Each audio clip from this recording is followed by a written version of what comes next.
অবশ্যই রাজনৈতিক নেতৃত্ব আমাদের বাংলাদেশের ইতিহাস ৪৭ থেকে যদি শুরু করেন, শেরেবাংলা ফজলুল হক, সোহরাওয়ার্দী, ভাসানী, বঙ্গবন্ধু, এদেরকে তো অস্বীকার করা যাবে না। এটা হলো ইতিহাসের ফাউন্ডিং ফাদার্স লেভেলে তারা আছেন। একটি রোডম্যাপ আমাদের দরকার এবং একটা সংস্কারও দরকার।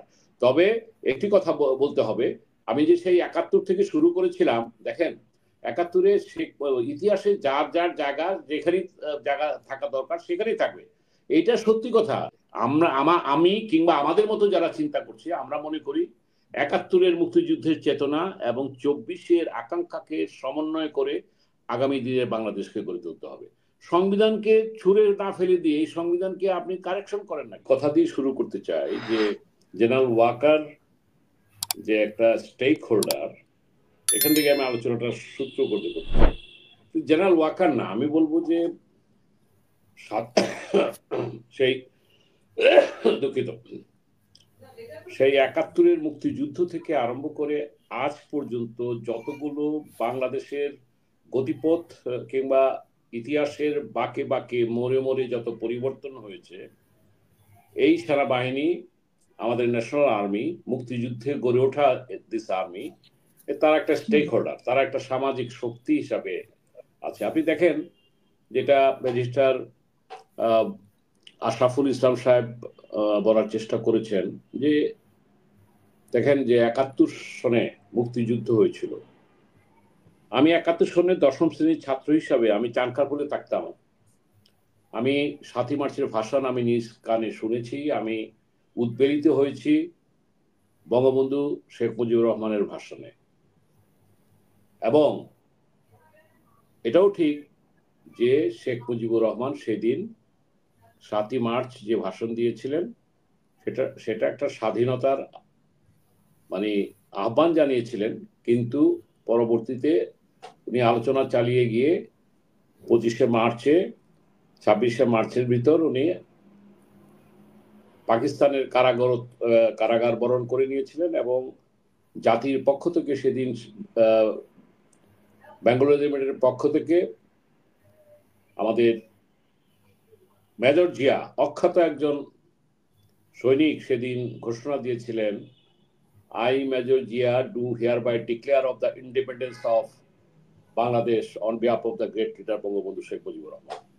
এটা কিন্তু ইতিহাস। আমি তখন যেহেতু এখানে আপনাদের অনেকের চেয়ে যেহেতু আমি অগ্রজ, এই নির্মোহ অবস্থান থেকে ইতিহাসটা বলতে হবে। অ্যাকচুয়ালি এই সেনাবাহিনীর কথাটা টানলাম কেন, আপনি ধরেন ৭১-এ অবশ্যই রাজনৈতিক নেতৃত্ব আমাদের বাংলাদেশের ইতিহাস ৪৭ থেকে যদি শুরু করেন, শেরেবাংলা ফজলুল হক, সোহরাওয়ার্দী, ভাসানী, বঙ্গবন্ধু, এদেরকে তো অস্বীকার করা যাবে না। এটা হলো ইতিহাসের ফাউন্ডিং ফাদার্স লেভেলে তারা আছেন। এবং সেই সময় কিন্তু চূড়ান্ত পরিণতি মুক্তিযুদ্ধে আমরা যে ঝাঁপিয়ে পড়েছিলাম ৩০ লক্ষ শহীদের রক্তের বিনিময়ে, আমরা যে ৫৬,০০০ বর্গমাইল বিশিষ্ট যে মানচিত্রের আলপনা এঁকেছিলাম, এটা মুক্তিযুদ্ধের সেদিনকার আমাদের সেই আবেগের জায়গাটা আছে। তাই আমি যে কথা বলতে চাই, তারপরে এটা ঠিক শাসক হিসেবে শেখ মুজিবুর রহমান, আমি বলবো যেটা আপনারা এখানে বলেছি, অনেক জায়গায় বলি, উনি বাকশাল করে, উনি গণতন্ত্রকে হত্যা করে উনি নিজেই রাজনৈতিকভাবে আত্মহত্যার পথ বেছে নিয়েছিলেন। ক্ষমতা পরিবর্তনের কোনো বিকল্প জায়গা ছিল না, যে কারণে ৭৫-এর বিয়োগান্ত পরিণতি তাকে করতে হয়েছে। সেখানেও সেনাবাহিনীর ভূমিকা ছিল।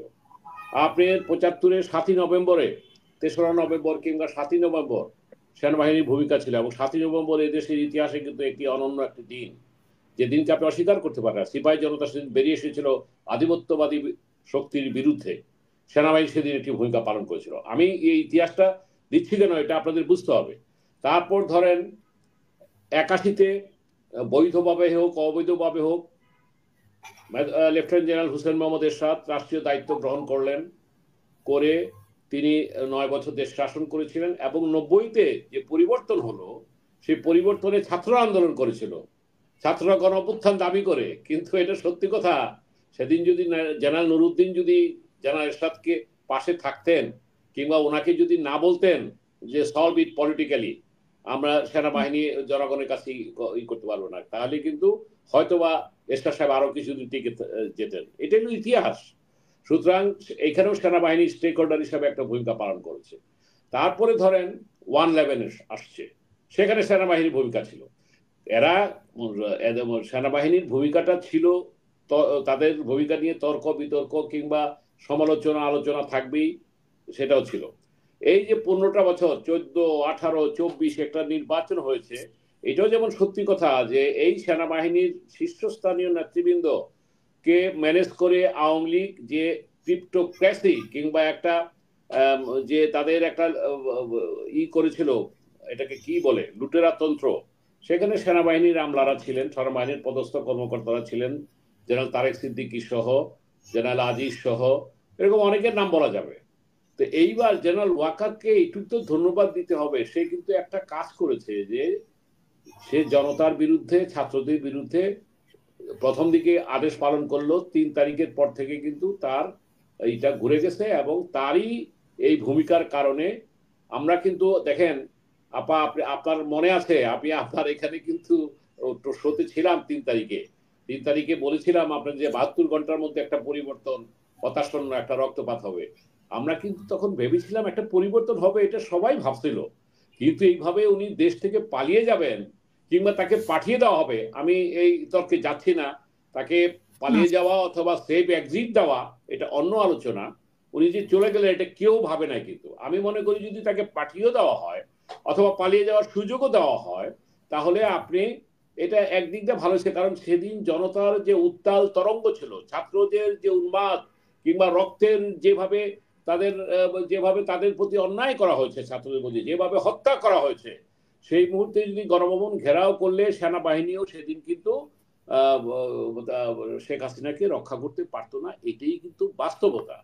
অর্থাৎ আপনি কথাগুলি বললাম এই কারণে, আজকে ধরেন কোন রাজনৈতিক নেতৃত্বে কিন্তু এই 24-এর গণ অভ্যুত্থান হয় নাই। 24-এর গণ অভ্যুত্থান হয়েছে ছাত্রদের নেতৃত্বে, আর সেটাকে চূড়ান্ত পরিণতি দিয়েছে আমাদের এই সেনাবাহিনী। সুতরাং এই সেনাবাহিনীকে আজকে আমরা আমাদের ন্যাশনাল আর্মি ভাবতে চাই, তারা গণতন্ত্রের পক্ষে থাকবে। Enough is enough. আজকে আমরা রাজনীতিবিদদের যেমন অর্জন আছে, রাজনীতিতে ব্যর্থতাও আছে, সেই ব্যর্থতাকে আজকে আত্মসমালোচনা করে আমাদের যার যে দায় আছে, আমি মনে করি, আমি তো ধরেন কিন্তু এই সেনাবাহিনী তো আপনার 626 জন ছিল বলেছে, কিন্তু এরপরে কোথায় গেল সেটা কিন্তু আর ক্লিয়ার করেনি উনি। না, সেটা তো অবশ্যই আমি 617 জনকে উনি ছেড়ে দিয়েছে, এটা উনি দিতে পারে কিনা। আমি একটা কথা বলি, 626 জন হোক আর 660 জন হোক, যে সংখ্যাই হোক, এদেরকে সেনাবাহিনী আশ্রয় দিয়েছিল।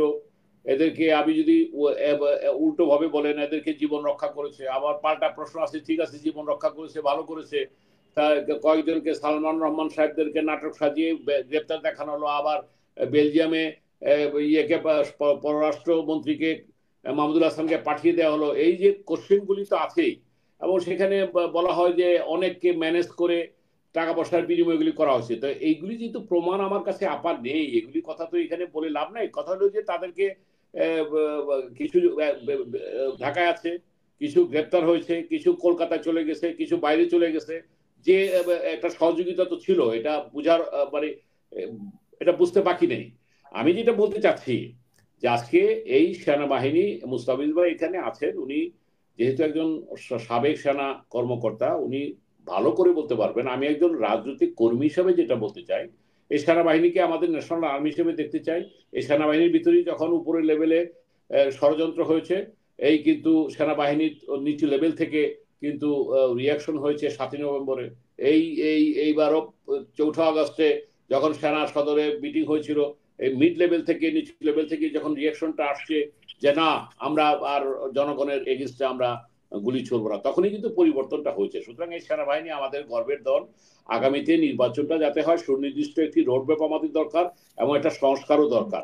তবে একটি কথা বলতে হবে, আমি যে সেই 71 থেকে শুরু করেছিলাম, দেখেন 71-এ ইতিহাসে যার যার জায়গা যেখানেই জায়গা থাকা দরকার সেখানেই থাকবে। এইটা সত্যি কথা যে বঙ্গবন্ধু শেখ মুজিব 7 মার্চ 25 মার্চ পর্যন্ত তার যে ভূমিকা ছিল, এটা তো অস্বীকার করার উপায় নাই, উনি আলোচনা চাইছেন। তবে এটা সত্যি কথা, নির্ভুল অবস্থা থেকে বলতে হয়, উনি পাকিস্তানের প্রধানমন্ত্রী হয়েছিলেন, উনি সশস্ত্র সংগ্রামের মাধ্যমে বাংলাদেশ স্বাধীন হোক, এটা তো উনি চান নাই, কিন্তু তারপরও তাকে তো সেই জায়গাটা দিতে হবে যে উনি যে ৭ই মার্চ পর্যন্ত এই জেল খেটেছেন, আন্দোলন করেছেন, এটা তো অস্বীকার করার উপায় নাই। আমার কথা হলো কি, যার যতটুকু স্থান আমরা তাকে দিব। এবং এই বঙ্গবন্ধু শেখ মুজিবুর রহমান দেশে ফিরে এসে উনি ওনার কারণে কিন্তু ইন্ডিয়ান আর্মি এখান থেকে চলে গেছেন। এটাও তো ইতিহাস। এটা তো শুধু মুস্তাফিজ ভাই কিংবা সেনাবাহিনীর লোকেরা বলবে কেন, আমরা যারা আম পাবলিক এই ইতিহাসটা তো আমরা জানি যে শেখ মুজিব না থাকলে আজকে ইন্ডিয়ান আর্মি হয়তোবা এখানে থেকে যেত। এবং উনি ওয়াইসিতে গিয়েছিলেন ইন্ডিয়ান কথা না শুনে, তাকে সেই খেসারত দিতে হয়েছে।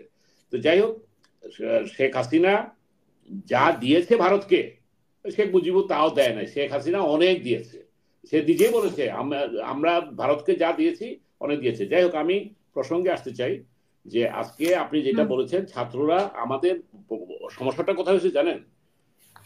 সমস্যাটা হয়েছে যে আমরা যারা মুক্তিযুদ্ধ দেখেছি, মুক্তিযুদ্ধ করেছি, আমাদের চেতনায় আমাদের মুক্তিযুদ্ধ, আমরা বাংলাদেশি জাতীয়তাবাদে বিশ্বাস করি, একটা মূল্যবোধে বিশ্বাস করি। সেদিনকে আমাদের ন্যায্যতা, সাম্যতা, সুবিচার, সামাজিক সুবিচার, গণতন্ত্রকে প্রাতিষ্ঠানিক রূপ দেওয়া, এই লক্ষ্যকে সামনে নিয়ে কিন্তু আমরা সেদিন মুক্তিযুদ্ধ করেছিলাম। এই লক্ষ্যকে সামনে নিয়ে সংবিধান রচনা করা হয়েছিল।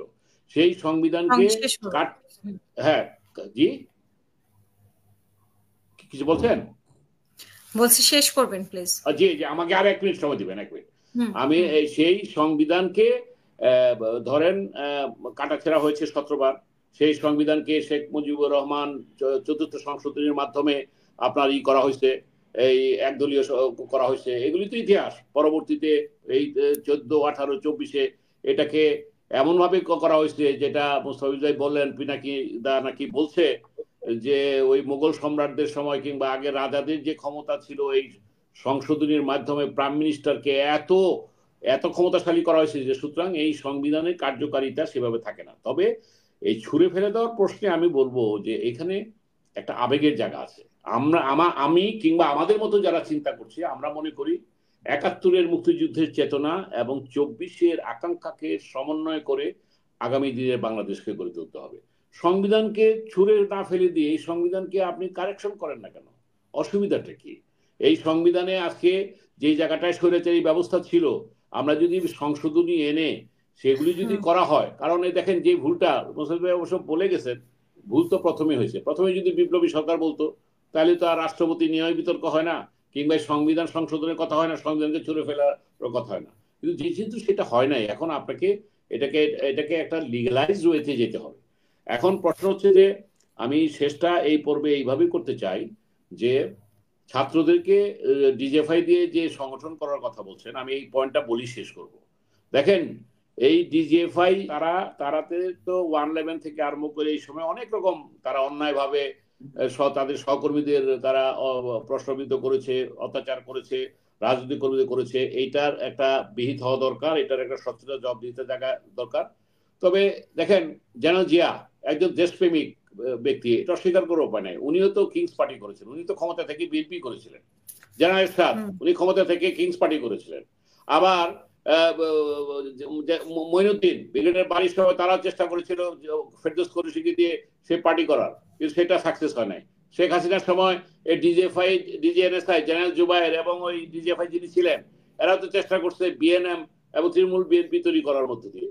সুতরাং এই আজকে এটা কি বলবো, আর্মির এই ডিজিএফআই দিয়ে তাদের সফলতাও আছে, তাদের ব্যর্থতাও আছে। এখন ব্যর্থতা যারা আছে, আমি সেই ব্যর্থ দিকে না গেলাম। ডিজিএফআই যদি দেশের স্বার্থে, আমি একদিন ওই আওয়ামী লীগ থাকতেই বলতাম যে আমাদেরকে বলতো যে আপনারা তো ক্যান্টনমেন্টের, বিএনপি আমাদেরকে বলতো ক্যান্টনমেন্টের জন্ম আপনাদের। তো আমি বললাম যে এখন যে আওয়ামী লীগের সময় আমি বলতাম, আওয়ামী লীগের নেতারা যখন থাকতো, আমি বলতাম যে আপনারা যে এখন গণতন্ত্রের সবকদারি ভুয়া ভোটের নির্বাচিত হয়ে আসছেন, এখন ডিজিএফআই কে ব্যবহার করছেন না, এখন ডিজিএনএসআই কে ব্যবহার করছেন না, এখন আপনারা আপনাদের ইচ্ছা মতো প্রধান সেনাপতি নিয়োগ করছেন না, করে আপনাদের মতো করে আপনারা যা ইচ্ছা তাই করাচ্ছেন না, তারা সেই উত্তর ঠিক মতো দিতে পারে নাই। তা আমি যেটা বলছিলাম যে ডিজিএফআই যেহেতু একটা প্রতিষ্ঠান, আমাদের গর্বের সেনাবাহিনীর একটা প্রতিষ্ঠান, তারা তাদের কাজ করবে এবং সেই জায়গাটায় তাদের একটা লাইন থাকা দরকার। এখন ছাত্রদের প্রোটোকলের কথা বলবেন, আমি ব্যক্তিগতভাবে মনে করি তারা তাদের রাইট আছে, যে কেউ সাংবিধানিকভাবে যে কেউ দল করতে পারে, দল করুক, অসুবিধা কি। এবং তারেক জিয়াও তো ওয়েলকাম করছে যে ঠিক আছে, যদিও বিএনপির অনেকের আপত্তি আছে, অনেকভাবে কথা বলছে, তারা 6 মাসের মধ্যে নির্বাচন চায়। 6 মাসের মধ্যে নির্বাচন কিভাবে সম্ভব? এটা তো একটা প্রয়োজনীয় সংস্কার হইতে হবে। সেখানে যেটা আপনার এখানে আমি আগেই বলছি যে এই বছরের ডিসেম্বরের 25 সালের ডিসেম্বর অথবা 26 সালের প্রথমার্ধে জানুয়ারি ফেব্রুয়ারি মার্চ, এই 4টা মাস হলো নির্বাচনের মৌসুম। এই ডিসেম্বর, জানুয়ারি, ফেব্রুয়ারি, মার্চ, এটা বাংলাদেশে সবগুলি অধিকাংশ ইলেকশন এটা হয়েছে। তো আমি শেষে এইটাই বলতে চাই যে আমরা দেশটাকে ঐক্যবদ্ধ রেখে, অনেক ষড়যন্ত্র আছে, আধিপত্যবাদী ষড়যন্ত্র আছে, এবং জেনারেল ওয়াকার সম্পর্কে যেটা আমাদের বেগম জিয়ার সাথে দেখা করেছেন, উনি যদিও বলা হয়েছে সৌজন্য সাক্ষাৎ, আমি মনে করি যে নিশ্চয়ই কিছু মেসেজ ওনার পক্ষ থেকে উনি দিয়েছেন বেগম জিয়াকে, এবং বেগম জিয়ার মতামতটা উনি নিয়েছেন, এবং উনি যে ভূমিকাটা পালন করার চেষ্টা করেছিলেন 5ই আগস্টে, এখন নিশ্চয়ই বেগম জিয়ার সাথে যোগাযোগ করে উনি একটা সমন্বয়ের চেষ্টা করছেন বলে আমি মনে করি। এটা আমার বিশ্লেষণ, আমার বিশ্লেষণে ভুলও থাকতে পারে, গ্রহণ করা বর্জন করা আপনাদের ব্যাপার। সুতরাং এখানে একটা ম্যাচ মেকিং, কারণ যে মোস্তাফিজ একটা বলেই গেলেন যে স্টেক হোল্ডার, সে এবং স্টেক হোল্ডার কেন, এটার ইতিহাস তো আমি বললামই যে সেনাবাহিনী সবসময় স্টেক হোল্ডার। অসংখ্য ধন্যবাদ। আমি আপাতত এখানে শেষ করছি।